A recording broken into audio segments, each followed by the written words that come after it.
Okay, so we're going to begin. We're holding in the middle of Perek Revi'i. We're going to finish actually Perek Revi'i, the fourth chapter of Kohelet, and we're going to go on to the beginning of Perek Hamishi, the fifth one. Last week we spoke about jealousy and the problems that mankind has, amongst others, is that he's jealous. And that jealousy brings about all kinds of consequences, some good and some bad. Most of the time it's bad, it's negative. But that is what drives people to do all kinds of things. And jealousy in itself, in general terms, is an indication that the individual lacks emunah, lacks bitachon, lacks the proper faith and reliance on God. He obviously is unhappy. He has perhaps many complaints. He wants things that he believes he should have. And now Shlomo Melech is going to tell us about the value of something that is the exact opposite of kinah, and that is sechel, brains, common sense, something that people do not unfortunately use enough, and that is common sense. They don't stop and think. Even though he's talked a little bit about this before, that people don't stop and think about creation, stopping and thinking also involves other things in life. It involves evaluating one's actions. It involves evaluating one's speech before you speak, before you say something. Sechel, proper management of one's affairs in life, one's conduct, one's marriage and relationship requires sechel, because sechel is what will be necessary to make our best choices, to use good judgment. Even though we've spoken a lot about mazal is something that runs the world and runs our life, things that are beyond our control. Nevertheless, a great deal of our actions depend on proper use of our sechel. And the more knowledgeable one is, the more one is not materialistic and enslaved by bodily desires and instincts, but he uses his sechel, he has a better chance of being successful in many areas of life. So he begins to say as follows: Tov yeled misken v'chacham mimelech zaken uchsil asher lo yada lizaher od. If you read the pasuk by itself, it doesn't make too much sense to you, unless you read the commentaries.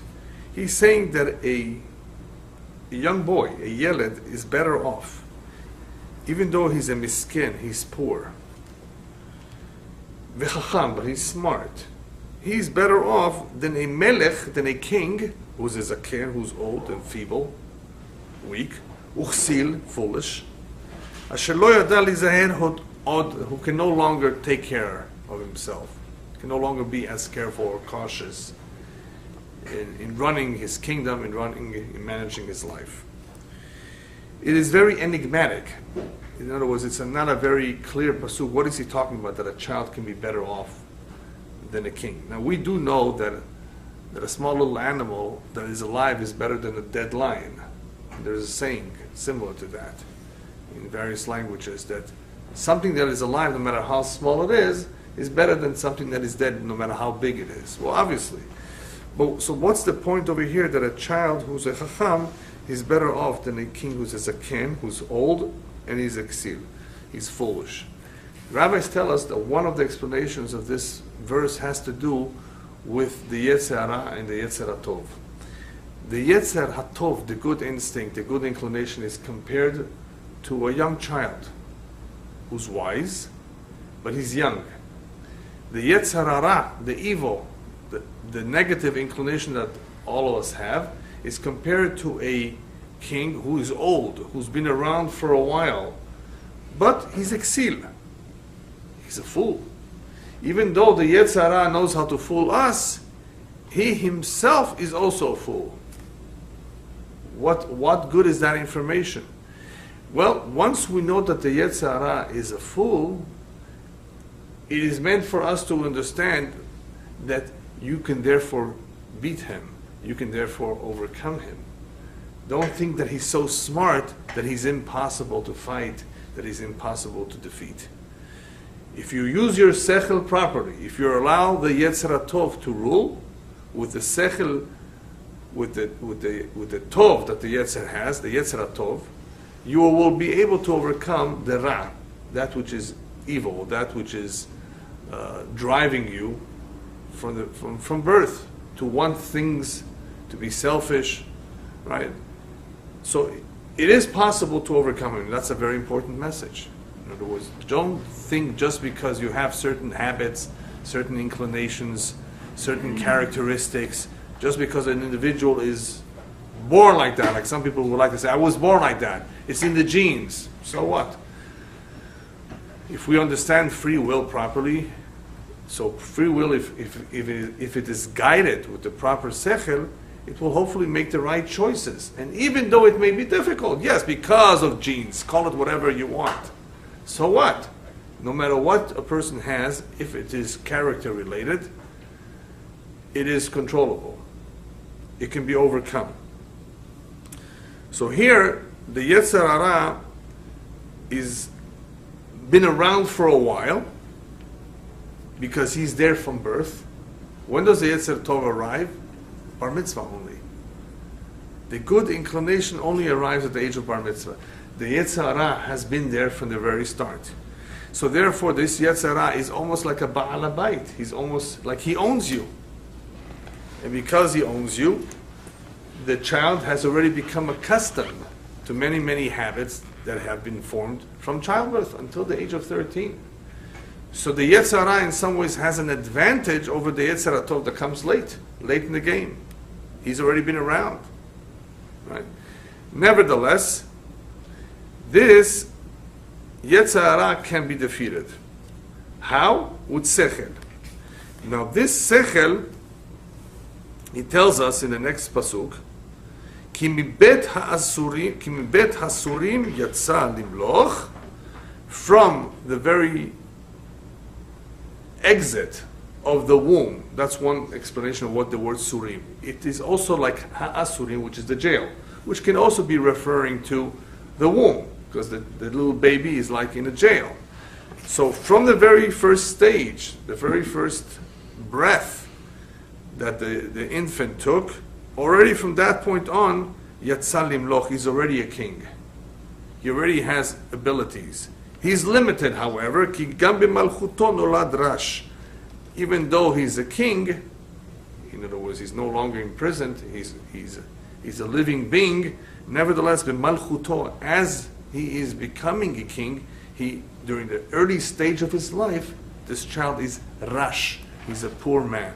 He's a poor boy, as we said before, a misken, because the Yetzer Hara has been there longer than him, right? So even though he has the sechel, and therefore he's a king, this king at the first steps of his life is like a rash, he's like a poor man.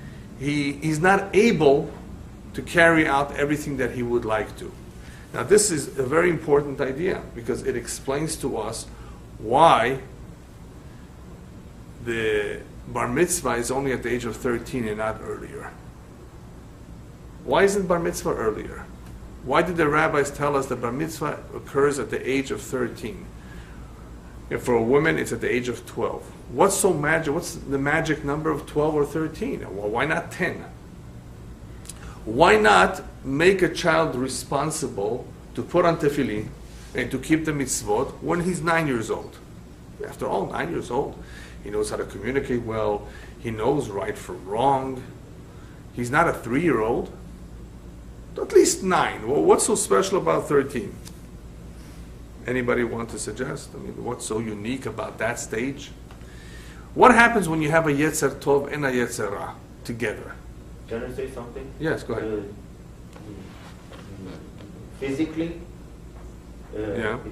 he's in full growth. That's why at age 13, a boy has bar mitzvah, and He has become more mature. not. Is that what you're saying? Not only mentally, physically Right. too. Yeah, That's yes, what I'm trying of to course, say. yes. Obviously, we're aware that that's what happens then. But what would have been wrong to give him mitzvot sooner? Or why not introduce the Yetzer HaTov, which is the good inclination, right? Sooner. Hashem says, I wait till I bring the Yetzer HaTov to the age of 13. Why not bring it sooner? So I once explained it as follows. Perhaps the reason for this is as follows. Whenever you have the two together, which you do after bar mitzvah, and you have a situation that you have to decide, should I do this or should I not do this? You have Yetzer Tov telling you yes, Yetzer Hara telling you not, depending on what it is, if it's a good deed or a bad deed. This causes a struggle, right? This causes hesitation. You have to think about it. The mind has to begin to work to process the information. Should I do it? Should I not do it? Got to use your judgment. The child is not mature enough, like you said, at that point to handle this challenge of decision making.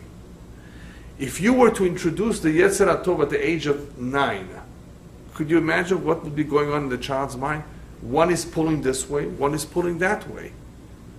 The child cannot handle decision making, which involves listening to both sides, right? The good and the bad, too early, when he's too young. It's just too much for him. Well, then why send the Yetzer Hara? Don't give him a Yetzer Hara. Yetzer Hara is with the child from the very beginning, because that is the driving force of many things in a human life. For example, to eat, to sleep, that also is Yetzer Hara. That is a selfish, in a way, in a good way, the selfish engine or drive that a human being needs to have. A little bit of self-esteem, certain wants. So you have to have that from the very beginning. But you see the problem. The problem is the Yetzer Hara has been there longer than the Yetzer Tov. And because of that, he adds in this pasuk that this melech zaken uchsil, this Yetzer Hara, asher lo yada lizaher od. At this later stage in one's life, when one is old, the Yetzer Hara in him no longer is able to be careful. What does that mean? It also means, it's also insinuating that an older gentleman may have a harder time changing bad habits. Like they say, I think in English, you can't teach an old dog new tricks. Something like that. Yeah. He's old. He doesn't want to change. He's happy the way things are. It is more difficult to change.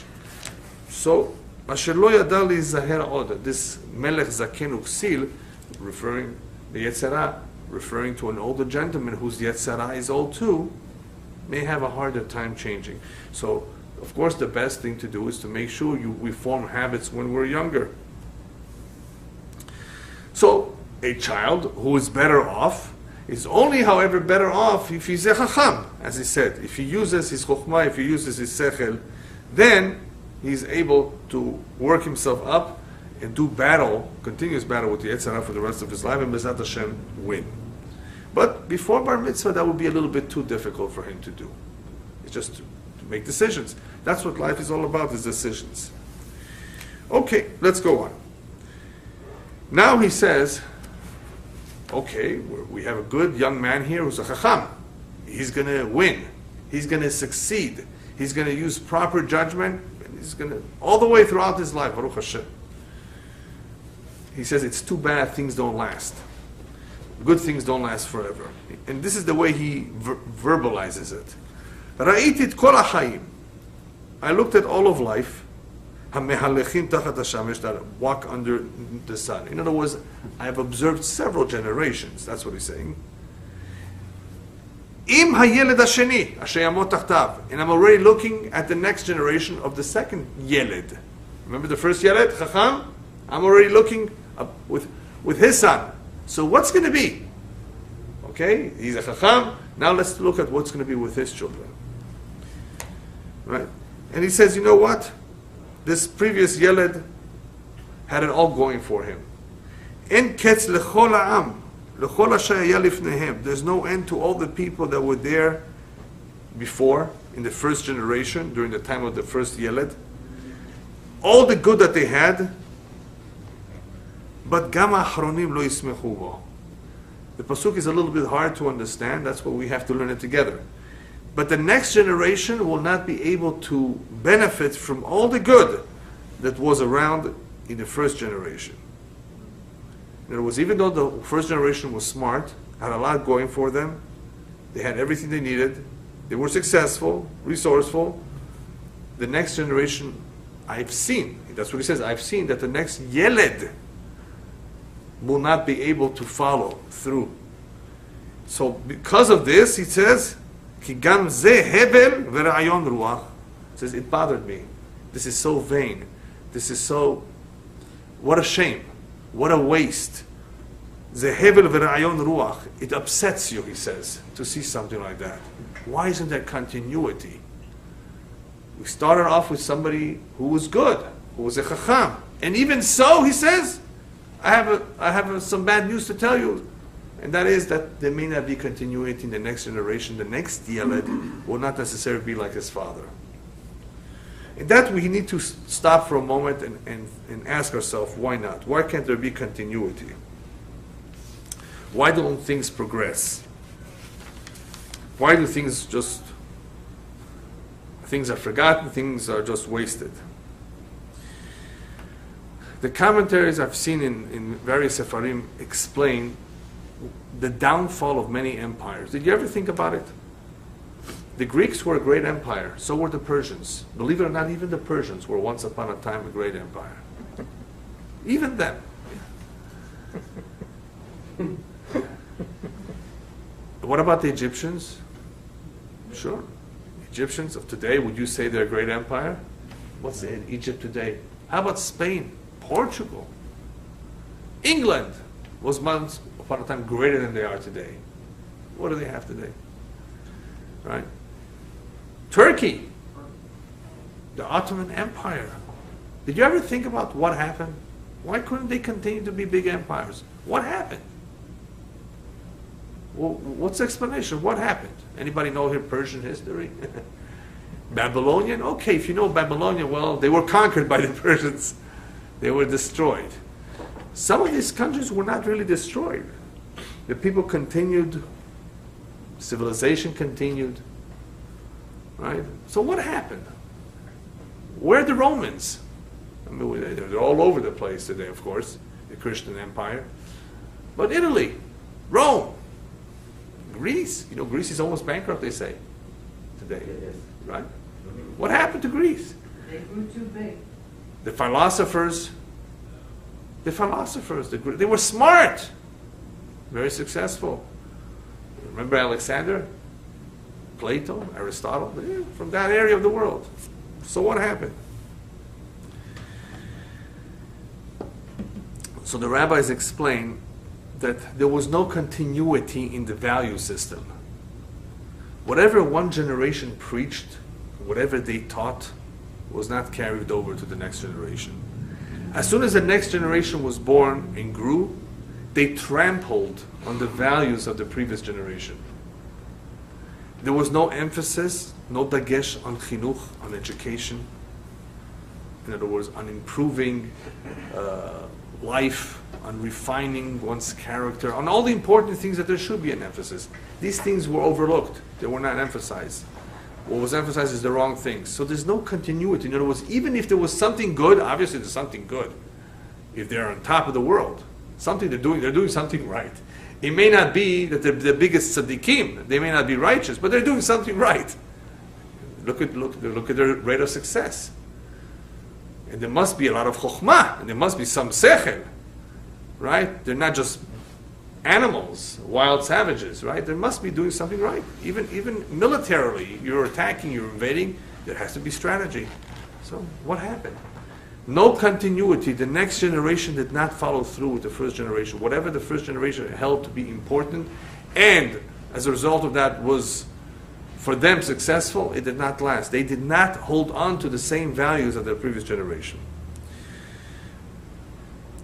So because of that, we also see in this country and in many other countries that when you have different ruling parties, Democrats, then Republicans, then Democrats, Republicans, Democrats, they're very, very different in their outlook, in their way of thinking, in their priorities, and in their values and what they consider important. Are we going to invest in Social Security and in welfare? Are we going to protect this country from competition, economics. Are we going to invade other countries for the interest of America? Supposedly there's an interest. Right? These are important issues. Right? Are we going to allow immigrants to come in? Important questions. Because this can affect the country. In many, many ways, this country is not the same as it was 40, 50 years ago. In many ways, the values are different, priorities are different, and there's no vision. There's no plan, there's no vision. Demography is different. Everything, a lot of things changed. You go to France today, you go to England, and you start smelling curry. Nothing wrong with that. You know, curry is actually good for you. But I don't think you could smell curry many, many years ago. I would have to ask you. I don't think so, no. No. Anyway, things have changed there too, right? Unfortunately. Yeah, of course, unfortunately. You know, Rabbi, Indians say geography is history. Yeah. Honestly. It's only history, right, right. So you see how the change of politics, the change of miflagot, of parties, in Israel too. They can't get to agree on anything. Never. They barely ever agree on anything. And that is why the country, of course, has suffered. But the good thing about Israel is that the Knesset doesn't decide everything. Baruch Hashem, the boss, decides. Yeah, he decides how he wants to lead the country. But obviously we have a little bit of a say, and it would look a lot better if we used our sechel. And that sechel, of course, would be guided by the Torah. Otherwise, sechel that's not guided by the Torah is also not necessarily going to lead anywhere. So unfortunately, Israel also has its problems because of a lack of chazon, a lack of vision, and because of the parties being so splintered. Everybody has their own opinion on how to run the place. Therefore, if you learn Pirkei Avot at the very beginning, the Chachamim make a very strong point, a strong message. And Shek Knesset Agdolah, the assembly of rabbis who were entrusted with the transmission of the Torah. They said, Vasu Siag la Torah, make sure you erect a fence around the Torah. We're transmitting the Torah, make sure you put a fence around it. What's a fence? Anytime you see there's a weakness in the generation, a certain place, a certain time, make fences. Make all kinds of decrees and tell people certain things that they need to do in order that they safeguard their Torah. Well, isn't that adding to the Torah? That's not called adding. You're not allowed to add to the Torah. But that's not called adding. That's called protecting it. Protecting what you have from it being lost, from it falling apart. You don't want to, Chaz v'shalom, that what happened to other cultures, civilizations, and nations should happen to you, right? What is assimilation and intermarriage? You think an Armenian thinks twice whether to marry a Kurd or not? If they fall in love, they fall in love. They like each other. What's the problem? If they're both Muslims, that's even better. The problem is the Armenian many times is a Christian, the Kurd is a Muslim. But if they, that could be the only problem. But they don't have a problem of intermarriage. By us, we do. It will dilute everything. Okay? Everything will fall apart. Chaz v'shalom. So we have to have certain safeguards. I don't know if any of you have heard of this, but it's very, very interesting. In the Syrian community of Jews in Brooklyn and in Mexico and in Argentina, at least in these three places that I know of, there's an edict. An edict is like a gezerah, like a decree. Oh, I think the door is locked. Maybe. I'll open it. Yeah.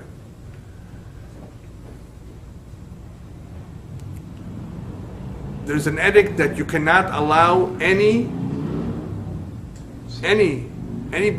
who's not a Jew from joining the community, even if they convert, of course.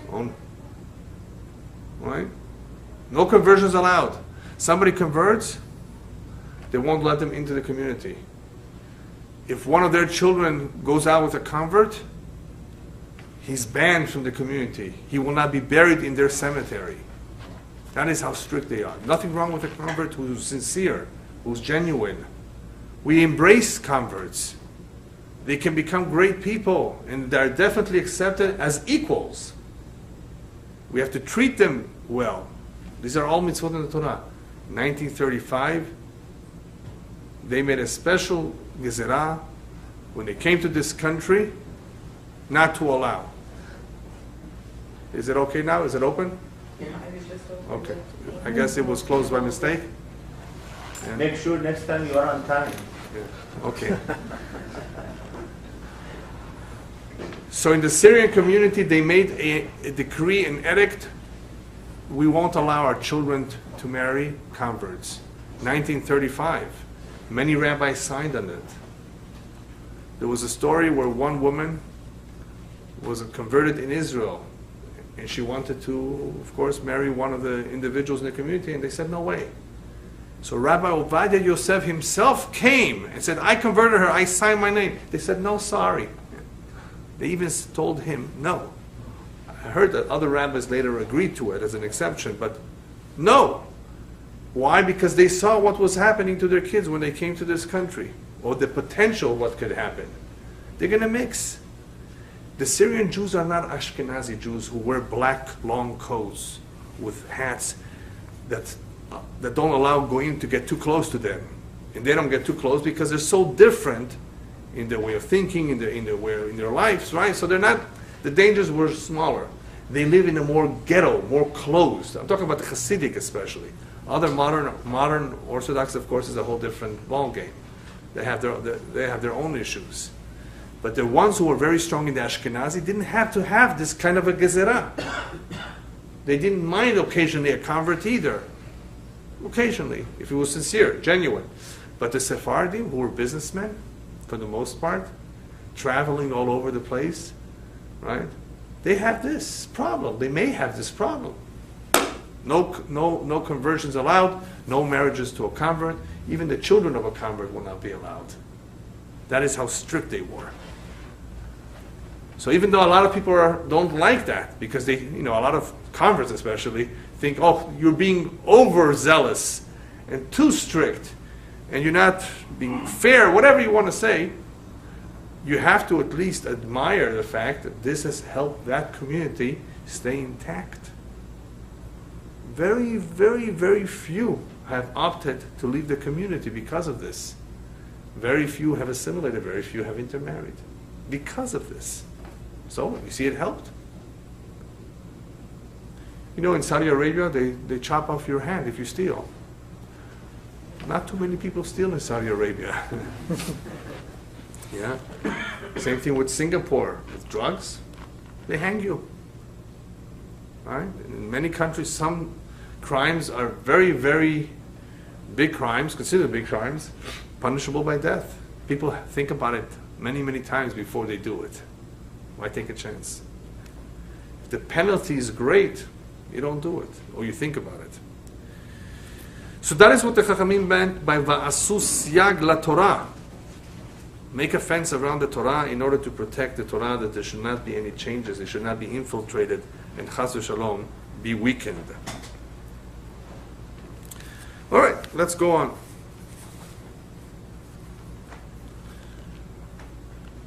Now he goes on to explain a different idea. We spoke about using sechel. We spoke about using proper judgment, and that is our only chance of defeating the Yetzer Hara, who's there from day one. He's older than us, the Yetzer Hara, right?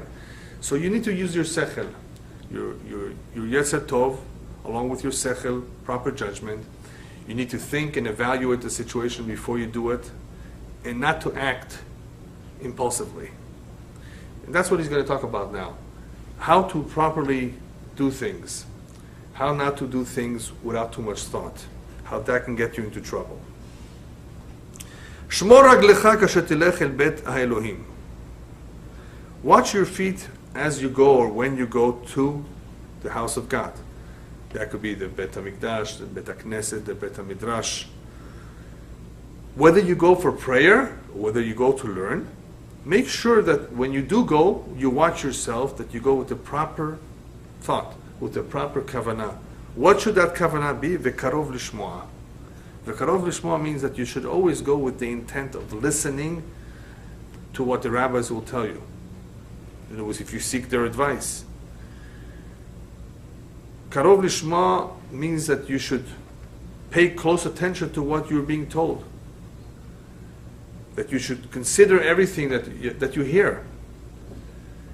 And if you go for the intent of doing teshuvah, of repenting and bringing a sacrifice during the time the sacrifices were allowed in the temple, make sure that you don't do it the way the fools do it. Miteta kesilim zabach. Don't do it in the same way that the fools do. Just to bring a sacrifice without doing proper teshuvah, without proper repenting. Proper repentance involves thinking about what you did, feeling sorry about what you did, and then bringing the sacrifice which is symbolic more than anything else. The confession, the words of remorse are more important than anything else. So don't do it the way the fools do it, out of habit, not with too much thought.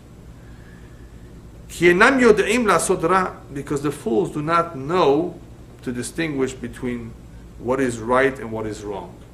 La'asot ra, in other words, to them, doing something which is ra is not something that they understand, that they fully comprehend. What did they do so wrong that requires fixing? In other words, they don't think about their actions so much. So you don't be like them. When you go to the Bet Elokim, make sure that you think about it. Why am I going? What is this place? What do I need to do? What do I need to accomplish? Right? That's the importance of thinking, the importance of evaluating the situation. Even something like going to shul, going to a house of prayer to pray. You're going to pray with kavanah. In other words, after all, you're praying. That means you're asking, you're praising. You're not just going to throw words.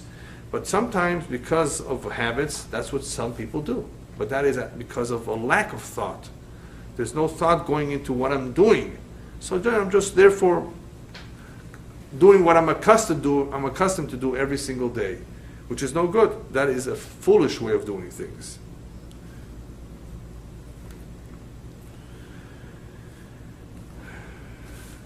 Next point. Also, in continuing about doing things without thinking about them before. This is already the beginning of chapter 5, Perek Hamishi. Very important area that involves speech. Not necessarily action, but speech. Al tevahel al picha velibecha al yimaher lotzi davar lifnei Elohim.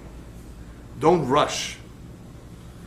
Don't rush to utter, to say things, or to think about saying things, and to say and to speak them before God. What does it mean before God? People may have complaints. Why does God do this? Or why doesn't God do this? If you have complaints about God, be careful. Keep them to yourself. Don't start complaining and saying things. You know why? First of all, Ke'elohim b'shamayim v'ata la'aretz.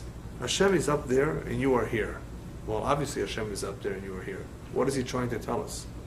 What does it mean, Ke'Hashem, Ke'Elohim b'shamayim v'ata la'aretz? Al ken yu devarecha me'atim. Therefore, keep your words very few. God is in the Shamayim and we are here. There's various interpretations to these very important words.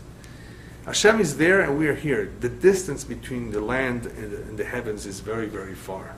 In the same way that He is there and we are here and we're so far from each other, the same is true about Da'at.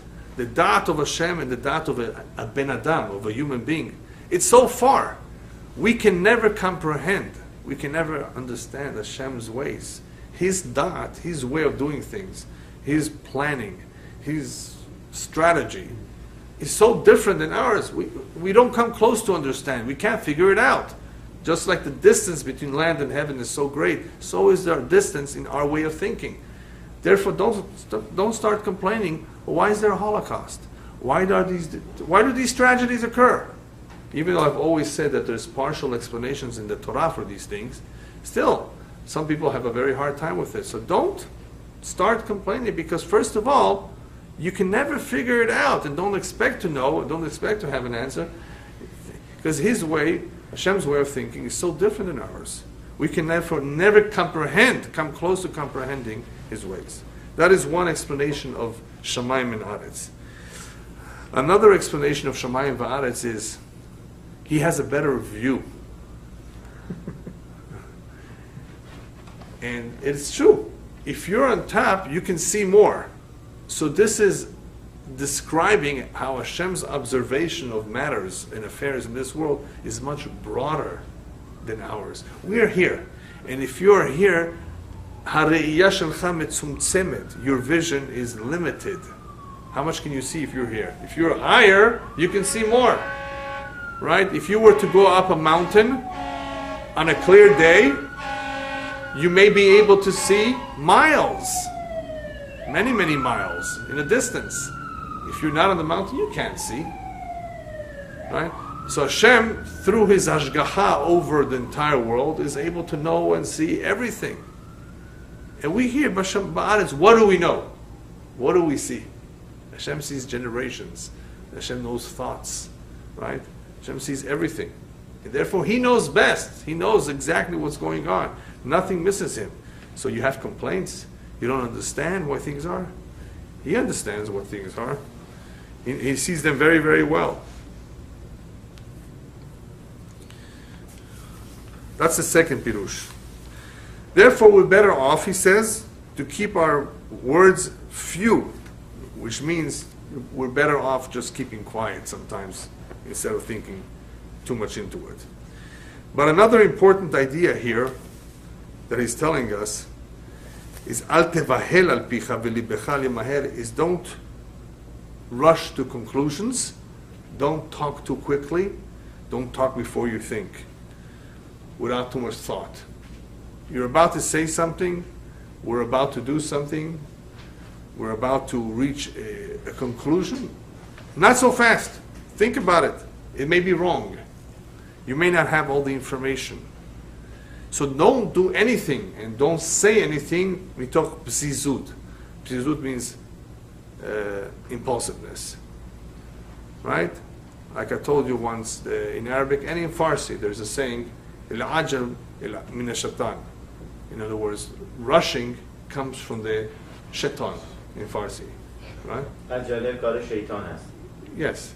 Same idea. Persian, yeah, that's the Persian version. Right. If you do something impulsively, it's coming from the Satan. The Satan is pushing you to do it, and it's not a very good thing. Okay, what else is not good about doing or talking fast? Sometimes people say the wrong things. If you don't think about it, you're going to make a mistake. And sometimes this mistake can be very, very costly. One of those very costly mistakes the rabbis tell us is al tiftach peh la satan. Don't open up your mouth to the Satan. Don't wish yourself bad. As an example, our forefathers in the desert at one point expressed themselves, lumatnu. They wish they would have died in the desert instead of having to go through the struggles that they have to go through now. Hashem says, yeah, you wish? You're going to die in the desert. You asked for it.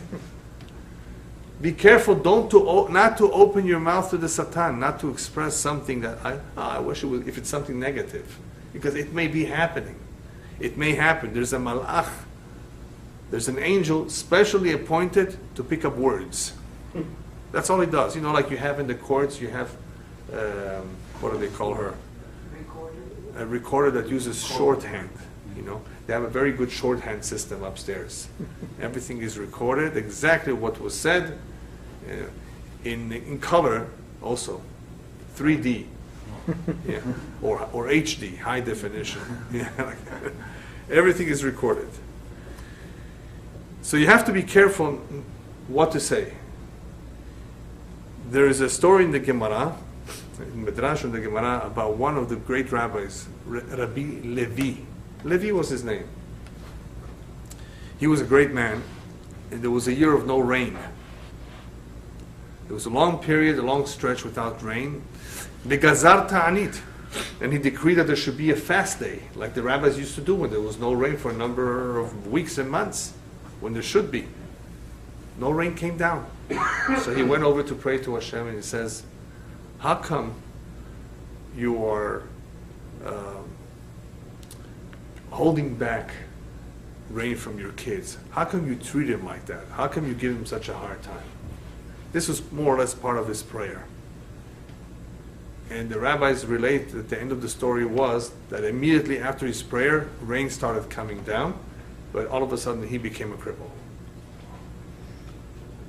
In other words, the way he said what he said towards Hashem was wrong. You shouldn't have said it that way. What do you mean Hashem has no pity for his kids? Something like that. Those were his words. How come you don't have pity for your kids? What do you mean I don't have pity for my kids? Of course I do. But you don't know my reasons. So that's not the correct way of saying, Hashem, why do you do things like that? Be careful never to complain to Hashem. To complain to your spouse, maybe once in a while, you know. But even then you have to know how to do it. Otherwise it sounds like you're a nag, right? You don't want too much complaining. But to complain to Hashem, why do you do things like that? I have my reasons and I'm not going to tell you. What do you mean? Be very, very careful. As we still look at this big rabbi, because the prayer was not said in the right way, it's like he's blaming Hashem. We were blaming him. Is there anybody more compassionate than him? We're his kids. Right? So we can never accuse him. Chaz v'shalom. Better to keep quiet. Like it says by Aaron, Vayidom Aaron, when his two kids were taken from him, he kept quiet. Another idea is not to accuse Am Yisrael, lo lekatreg al Am Yisrael, not to talk negatively about Jews, or there's so many Jews who are like this and like that. That's none of your business. You don't have to give a report to Hashem. He knows exactly what's going on in his world. Don't volunteer information. I'd like to say, when it comes to problems that you see amongst the Jews, take the Fifth Amendment. You know what I mean? Just keep quiet. No comment. Take the Fifth. You don't volunteer information. You know what they tell you when the police take, chas v'shalom, you know, if it happens to someone who's taken to jail and imprisoned, you have the right to remain silent. Is that what they tell you? Yeah. Why? Why do they tell you you have the right to remain silent? Because whatever you say can be used against you. How do you know about this? Anyway. Rabbi, yeah. There are a lot of problems with laws in this country. Therefore, yeah. So what you just said, I don't like it. What don't you like? You're complaining to already? To remain silent. Yeah. Really, Yeah. A lot of laws in this country, whether Yeah. it's traffic tickets or Right. a lot of other things, to Jews, Yeah. especially, makes no sense. Oh, okay. I mean, you have a right to question it, you know, to find out and to see what's the motive, what's behind it. But the law is not always fair. You know, this is man-made. It's not made by God. Whenever things are made by man, they're not perfect. Some people benefit, others get hurt from it, possibly. When Hashem does something, it's perfect. Only Hashem can do something perfect. What can we do? That's the world we live in. Another nice explanation of the words, therefore, whatever you say should be few words. When we do speak, we should keep it to the bare minimum. It's talking about prayer. You don't have to give Hashem a grocery list of what you need in the prayer. He knows exactly what you need. Hashem, I need this, I need that, this. Just tell him in general terms, Hashem, you know what I need. Please send me. I need to get married, children. But don't start specifying. I want her to be a size 2, and she can't be below 5'4", right? And she has to be blonde with green eyes, right? Don't be specific. Don't ask for too much. Don't tell Hashem what you would like exactly, because Hashem may have something else in mind, first of all. Second of all, He knows exactly what you need. There's no reason to waste words for that. Hashem, this is what I need, approximately. You know the details. That's fine. But to be specific, Yud Varecha Me'atim. Keep your words brief. You don't have to be specific. Hashem knows exactly what our needs are.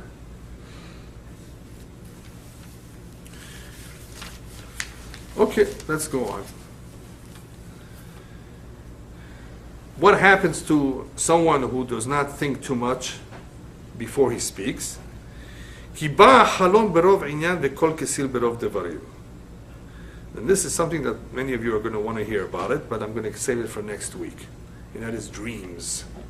he begins to tell us a little bit about what you should do about a dream. Ignore it, not ignore it. But he talks about it later on a little bit more, and so I'm going to elaborate about dreams Bezat Hashem the next week. But right now he tells us briefly that in the same way that most dreams, Kiba Halom Berov Inyan, it comes with so much confusion, with so many details, with all kinds of things that appear in a dream. Much of it has to do with thoughts. Another part of the dream has to do with one's imagination, wild imagination, and much of it is lies and confusion. Rov berov inyan, hachalom ba berov inyan. It comes with all kinds of things that are all confused together and without any particular order and any sense to it. In the same way, kol kesil berov devarim. The voice, the words that are coming out of the mouth of a fool is just berov devarim, it's just words, empty words. Nothing that makes any sense. So if you want to sound like that, then talk without thinking. That's what he's saying. You don't want to do that because words will come out of your mouth that you will regret. You will say things that don't make any sense. And they will not be always correct either because you didn't take the time to think about it, to digest it. So just like a dream is muddled, confusing, most dreams, he says, the same is true with speech that was not done with the proper preparation of thought, thinking before you speak. So as far as the halom, the characteristics of the dream, we'll talk about it maybe next week. But here he tells us that one of the characteristics is that many dreams are basically nonsense, that you don't have to worry about them. Now he comes to the more dangerous type of speech, and that is making nedarim, promises, which by the way includes shvuah, an oath too. He says like this, Ka'asher tidor, when you promise, neder le'Elohim, al te'achir le'shalemo, make sure you don't delay in paying it up. Ki en hefetz ba'kesilim et asher tidor shalem. Hashem does not want the fools. In other words, Hashem does not want to deal with fools who say things and never keep what they say. And so therefore, whatever you promise, make sure that you pay, that you comply, that you fulfill. So he begins to tell us a little bit about what nedarim are. Nedarim are something very, very powerful. You make a promise, you're using your voice, you're using your mouth, you're using the koach hadibur. And this koach, this power of speech, is what is given to the human being that animals don't really have. It is through this power of speech that we give praise to Hashem. So this koach hadibur has tremendous weight, has tremendous value. So be careful not to misuse it. Making a promise and not keeping it is a misuse, it's an abuse of that special gift called the power of speech. And it's a big avon, as we will soon see. It's a tremendous sin. And he says, you're better off not making. We're going to soon see. You're going to be better off not making ever a neder than making a neder. But if you did make a promise, then make sure that you don't delay. What's delay? So regular promises, you have up to 3 holidays to pay them. Basically a year. If one said he's going to give a certain amount of tzedakah, there was an appeal, he promised, or he took it upon himself and he said that he was going to do it, make sure you give it within the year. You don't want to delay it. I mean, you should give it as soon as you can. But make sure, lo te'acher, not to delay it more than a year, because if one does, it's a transgression of bal yacher, bal yachel. In other words, that you are delaying your neder. It's like you're nullifying your promise. So you don't want to have that avon. Besides the fact that it's a big avon for people who constantly make nedarim, promises, and don't keep them. As we will soon see, it can have terrible consequences to his family. This includes all kinds of promises that we tell our friends. Somebody tells somebody, I'm going to buy you something, I'm going to take care of this for you. You said so, then you do it. A lot of people don't keep their word. It's not a neder, it's an aftaha, but it's like a neder, it's similar. You mention something, you promise something to someone, it is a form of neder. One who doesn't keep it is like a fool. In other words, his words have no value. Don't promise what you cannot deliver. But if you did, even though you don't like it, you're not happy with it, you regret it, still keep it. There are individuals who are more righteous than that. Even if they thought of doing a good deed, they thought of it, they didn't say it even. I thought of it, that's what I'm going to do. That's a good thing, by the way, to get used to. If you thought of something good, go ahead and do it. According to the Kabbalah, when we have good thoughts, they don't last too long. They sometimes come from Shamayim. So it's good to get up right away and take care of it right away. Because that good thought, that good feeling that we had, that excitement, is momentarily, may not come back so soon. So that awakening Mishamayim is something that we should take advantage, and if we felt good about something, we thought of doing something, we should act upon it. There's a story, a cute story, of a rabbi who took his son to the tailor to have a suit made for him. And the son was not happy. He was giving the father a hard time. I don't want this doesn't look good on me. Yeah. So, the tailor was having a hard time measuring, and finishing his job. So the father couldn't control his son. So the tailor tells the son, listen, if you cooperate well, I'm going to make you a special pocket in the front, that not everybody had. You're going to have an extra pocket that nobody else has. So that convinced the son. All right. 2 weeks later, the suit was ready. The father came to pick up the suit and to pay for it. And he takes a look at the suit, and there's no pocket. There's no extra pocket. So he asks the tailor, where's the extra pocket? Oh, I didn't really mean it. I just wanted to convince your child, so you should cooperate. But I never meant to make an extra pocket. I'm willing to pay for it, but you're going to make that extra pocket. You promised my child, I don't want him to learn to lie. I don't want him to learn that it's okay to promise and not to fulfill promises. You told him you're going to buy him a toy. You're going to buy him a toy. No matter what you tell a child, you promise a child, you give that thing to a child. If you don't want to give it to a child, then don't promise. If you promise, keep it. Otherwise, what kind of a lesson are you giving the child that it's okay to promise and not to keep your promise? I don't want him to grow up like that. So therefore, go ahead and make the pocket, even if I have to pay you extra for it. So he says, Ki en hefetz b'keserim, Hashem doesn't want fools. Hashem doesn't want fools. He doesn't want people who are not serious, who constantly need ziruzim, who constantly need to be reminded, to do things that he said that he would do. Be diligent yourself. Be aware of your own promises, of your own duties, and don't wait till people have to remind you. Otherwise, that's the behavior of a fool who needs others to let him know, oh, didn't you say this? Isn't this what you wanted to do? Hashem doesn't want to deal with these kind of people. However, the best thing is, whenever you do make a promise, or something that sounds like a promise, always say Beli Neder. Always say Beli Neder. Maybe, perhaps, I'm not sure, I hope so, Beli Neder, without promising. Be'ezrat Hashem, inshallah. Right? You can say that, but say Beli Neder. In Persian, bihar fepish. Yeah, okay, that's without the promising yet. Yes. Yes, that's the correct way. In this way, you're saving yourself from making nedarim. There's an interesting pasuk in Mishlei. Mishlei, as you know, was also written by Shlomo Melech, and for anyone who's interested, I gave a series about it several years ago, and you can get the entire series of Mishlei, I think, on one CD. Right? It's available in EnglishTorahTapes.com. Very interesting series. Or you can go online. Yeah, do it. You can download them. Very interesting series about all kinds of important lessons in life, written by Shlomo Melech too. And this is what he says there: Sfat emet tikon la'ad. A lip who speaks the truth will endure forever. What does that mean?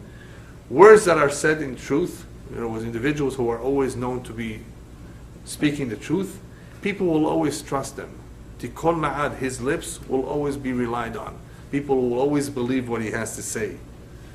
They will always believe him. But the next portion of the pasuk, ve'ad argi'a leshon shaker. Lashon shaker will be argi'ah. Argi'ah is melashon rega. People who talk lies, who say lies, they may only be believed for the moment, but the people will not trust them forever. On the contrary, the rabbis tell us, do you know what the punishment of a liar is? Ma'unsho shel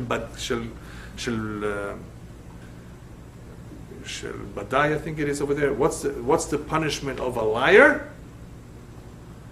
That even when he speaks the truth, they don't believe him.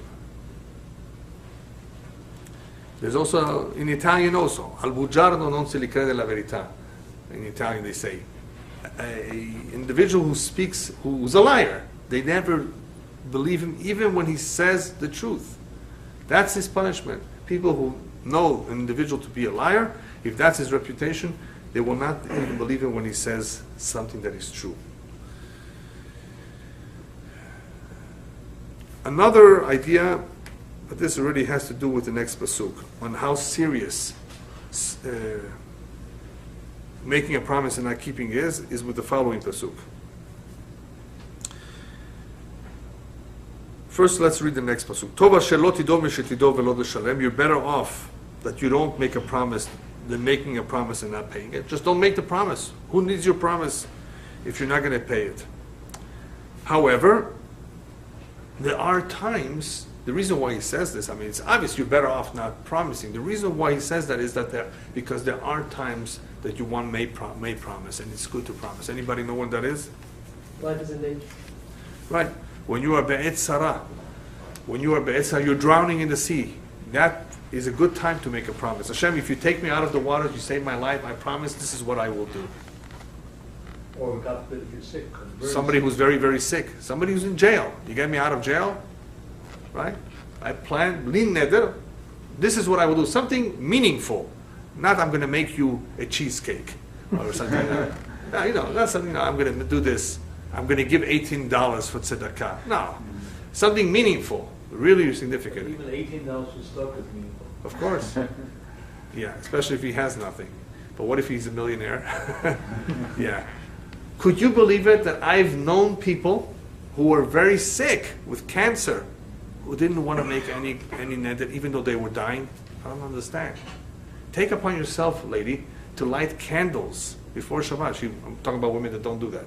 Take it upon yourself not to do work on Shabbat. Take it upon yourself to go to the mikveh for the women. Take it upon yourself to put on tefillin. Take it upon yourself to put on tzitzit. Something that you haven't been doing, but commit yourself and do it regularly.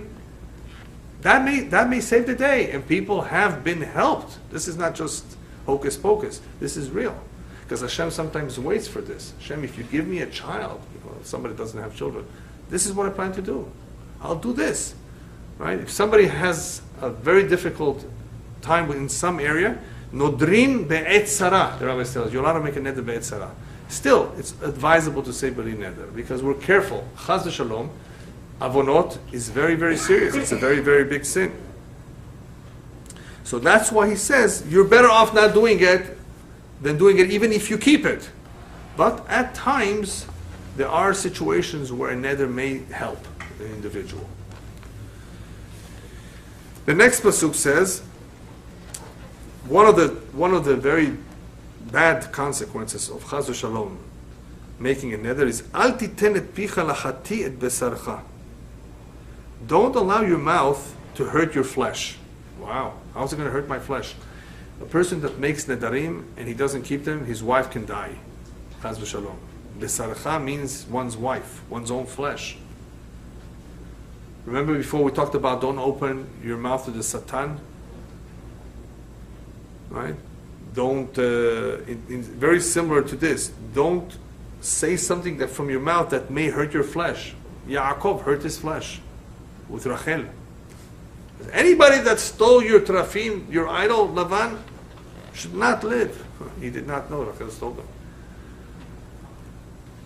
So I heard a nice explanation. How do we know Yaakov realized that this was not the right thing to do? How do we know later on he was much more careful in the way he spoke? When he heard from his kids that the ruler of Egypt was giving his sons a hard time and accusing them of traitors, he could have easily said, let him die, let him be cursed. He would be cursing his own son, Yosef. So he didn't say that. Be very, very, very careful in what you say, no matter who it is, because you may be hurting yourself. So that's what he means. Al titen et picha, lachati et besarcha, your own flesh. You may be hurting your own flesh if you don't keep your promises. If you say things that eventually may come around like a boomerang. ואל תאמר לפני המלאך כי שגגה היא, למה יקצוף האלוהים על קולך וחיבל את מעשה ידיך. And don't later say before the angel, oh, it was a mistake, I didn't really mean it. Why should Hashem be upset at your voice for having uttered something wrong and then destroy your Maaseh Yadecha? What's this malach doing over here? Because we said before that there is a malach, there is an angel that hears, that records. And it says, on every curse that somebody curses himself or others, Amen. Yeah, Amen. So chaz v'shalom. You don't want that Amen if it's something that's going to hurt you. So therefore, later on, don't use the excuse, I didn't mean it. It was just a shegagah. It was only for fun. It was only a joke. No, there's no such a thing as a joke. Right? Don't allow your mouth to say something that you're going to regret. You know, as the rabbis tell us, before I speak, I control my words. After I have spoken, the words control me. I can't take them back. Now this avon, this sin of nedarim, is explained very well in the Midrash by the following mashal. Because here he told us that we're better off not making promises than making promises, even if we keep the promise. It's a machloket in the Gemara, because one rabbi says if you keep the promise, it's a very good thing. Yeah, but because of the chances that you may not keep it, that's why the conclusion in the Gemara is you're better off, like Kohelet says, not making than making, and even if you keep it. So there's a nice mashal that explains this. There was once an individual who was given a tour of a prison. And in the prison, he sees three individuals. One of them is in a dungeon, very, very narrow place. Another one is hard labor. And the third one is having a very good meal, enjoying himself in very comfortable quarters. And he says, what did this one do? He said, this one? He owed a lot of people money, and he simply went bankrupt and couldn't pay them. You know, so the creditors, you know, complained, sued him in court, and since he couldn't pay, he landed in jail. Why is he being treated so well? Because it wasn't his fault. I mean, he went bankrupt. It happens, you know, he lost everything. So he thought of a great idea. The next day he went to a restaurant and ordered the big meal. And he didn't pay. When he was asked, why don't you pay? Well, I don't have any money to pay. So why did you order? Well, I ordered, whatever, I ordered. I thought it would be, but I don't have the money. What are you going to do about it? What am I going to take you to jail? So that's what he wants. You know, they're going to put him in jail. He's going to have a good meal. They put him in the dungeon, and they started beating him. He said, "Why are you beating me and putting in the dungeon? That guy also didn't pay." So how can you compare yourself to that guy? That guy was in business for many years. It happens sometimes that you lose money. You can't pay off your debts. It's not his fault. But you knew you didn't have the money to begin with. How dare you go bother? How dare you go borrow? How dare you go buy something, right? When you know you can't pay, you're going to get the harshest punishment. When you know you can't keep something, right? Don't make a neder. If you have any doubts if you're going to be able to keep it, why make a neder? You don't have to make a neder. Who asked you to make a neder? The Torah doesn't tell you to make nedarim. Hashem says, you have enough mitzvot. You want to now take more? Keep those. Neder, you don't need to. Right? It's like you don't need to do this. If you do this, you're going to get into trouble if you don't keep it. That is nice mashal understanding of why neder, if you really don't have to make one, don't make one. Stay away from it. You say beli neder. Always say that's that. number one. Right. Number two, if you give tzedakah and you say, that, like example, kupas ear, Right. I always see your shoes. Yes.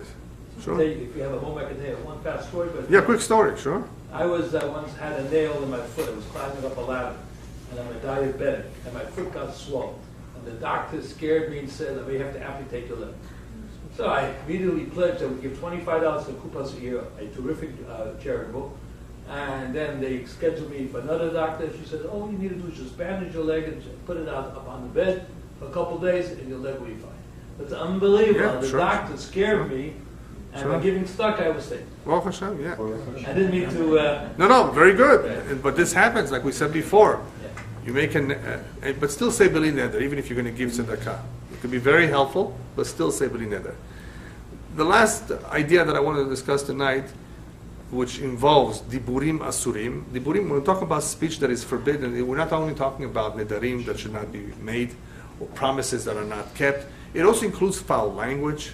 It also includes lies. Anything that is going to be damaging to your mouth. The one that really needs to be spoken about briefly is Lashon Hara.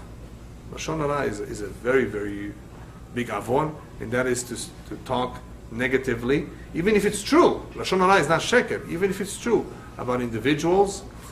And there's a lot of halachot, and we cannot review all of the halachot right now. The Chafetz Chaim came out very, very strongly about learning, the importance of learning, so that we know what we can say and what we cannot say. There are many times we're in a situation where we don't know if we can say what we would like to say. The general rule is, if it's something not nice that you're going to say about something, think over 1,000 times before you say it. The chances are, more likely than not, that it's going to be Lashon Hara. Unless you're really trying to save a person from becoming a partner with somebody who's not honest. Things like that, where you may have to tell them the truth. Otherwise, be very, very careful not to talk negatively unless there is a reason for it. There's some reason to say it, some reason, but not because you're upset, not because you're angry at him, not because you know. Otherwise, when you say something negative about a person, it's called Lashon Hara. And people don't understand the severity of this. They have to be very, very careful in giving people the benefit of the doubt, looking at all the sides of the issue. And you're allowed to tell people the problem you have with someone. I have this problem. Right? But not to begin to talk about all the negative things that he has done. What is that going to add? It's just going to create more enmity, more hatred, right? More divisiveness in Am Yisrael. So we have to. Lashon Hara is a very, very big avon. That's what's holding back Mashiach, according to many Kabbalists today. The Sinat Chinam, the basis hatred, and that is why the Chafetz Chaim came out with this. This is something that we have to work on. Be very, very careful, and this, of course, is important to begin at one's home. One's home, on one's dining room table, where much is being said about all kinds of people and what's going in the town. And what did she say? What did she do? And what did he buy? And what did she buy? Who cares? It's not important. It's totally not important. And it's dangerous because one thing leads to another. Even if you say, okay, they just bought a new house. Oh, that could lead to something very negative. Oh, he bought a new house, but he owes money. You know, it can easily, anything that you think is nice can easily lead to something negative about the person. So you have to be very, very careful, even when talking nice about a person, that you don't overdo it, because that could lead to a negative remark. So Lashon Hara is a very, very big avon. The Kabbalah, the Mekubalim tell us that a person who never did Teshuvah for Lashon Hara comes back reincarnated in a dog. This is learned from the pasuk Lakelev Tashlichun Oto Basar Basadeh Terefa. That person who speaks Lashon Hara is sent to the dog. Sent to the dog means that he comes reincarnated in a dog for an atonement. It's a terrible avon that, I'm telling you, requires a tremendous amount of caution. One who wants to do the proper teshuvah for this, of course, has to approach the individual who we spoke about, ask for forgiveness, appease him.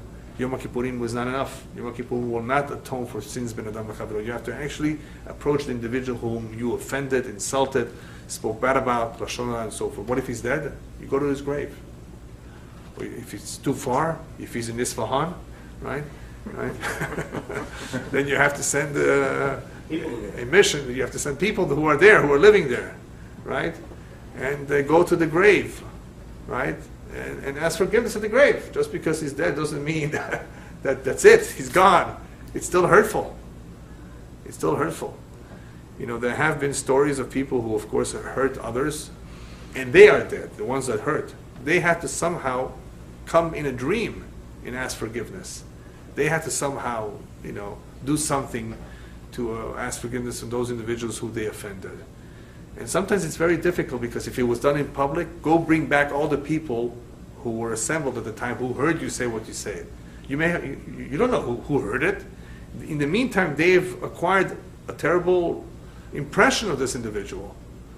And that is why words are very dangerous. They're more hurtful. They do more harm than sticks and stones, than knives, than bullets. As the rabbis tell us, a bad reputation, bad words being spoken in Israel can kill somebody in Spain. There's no bullet that travels so far to Spain. I mean, a missile maybe, but, right? You can't kill somebody standing in Israel and shooting at him in Spain. But words being said here, they travel everywhere. They can be very, very hurtful. So obviously this is a tremendous area that one has to be careful with. These are some of the ideas of what he means when he says, watch your mouth before you speak. Think about it. Not only in communicating your thoughts, not only in giving a speech, not only in making comments, remarks, and so forth, but in giving an opinion about an individual.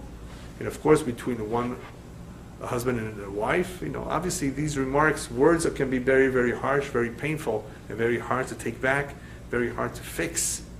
So all of these kind of situations involves the dibur, which is a very, very powerful tool, and therefore one has to be very, very cautious in handling it properly. Thank you.